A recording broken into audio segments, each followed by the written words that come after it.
வணக்கம் நண்பா, welcome to VJSK films. இன்னைக்கு வந்து பார்க்க போகிறோம் 45.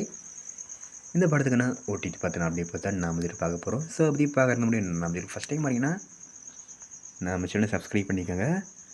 நம்ம அர்ஜுன் ஜானியா டேரக்ஷனில் நம்ம ராஜ்பி ஷெட்டி ஆக்டிங் தேட்டர்ஸான ஒரு ஆக்ஷன் ட்ராமா ஃபேண்டசி மூவி தான் 45. இந்த படங்க எதிர்பார்ப்பு ஃபேன்ஸ் பற்றி டைரெக்ட் சொல்லலாம். அண்ட் இந்த படங்க ஸ்டார் காஸ்ட்டு பார்த்தீங்கன்னா நம்ம ராஜ்பி ஷெட்டி, உபேந்திரா, சிவராஜ்குமார். ஒரு ரீசெண்டாக அந்த படத்துக்கான கன்னட வெர்ஷன் நம்ம C5 ஸ்ட்ரீம் இருந்தாங்க. எல்லோரும் எதிர்பார்த்தது இந்த படம் தமிழ் வெர்ஷன் எப்போ தான் நம்ம C5 ஸ்ட்ரீம் வந்துட்டு. ஸோ ஃபைனலாக இந்த படம் தமிழ் வெர்ஷனை இப்போ நம்ம C5 ஸ்ட்ரீம் இருக்காங்க. இப்போ இந்த படம் நம்ம C5 தமிழ், தெலுங்கு, கன்னடம், மலையாளமும் மொத்தமாக ஒரு 4 லாங்குவேஜில் அவைலபிள் இருக்குது. ஸோ மிஸ் பண்ண இந்த படத்தை நம்ம C5 பாருங்கள்.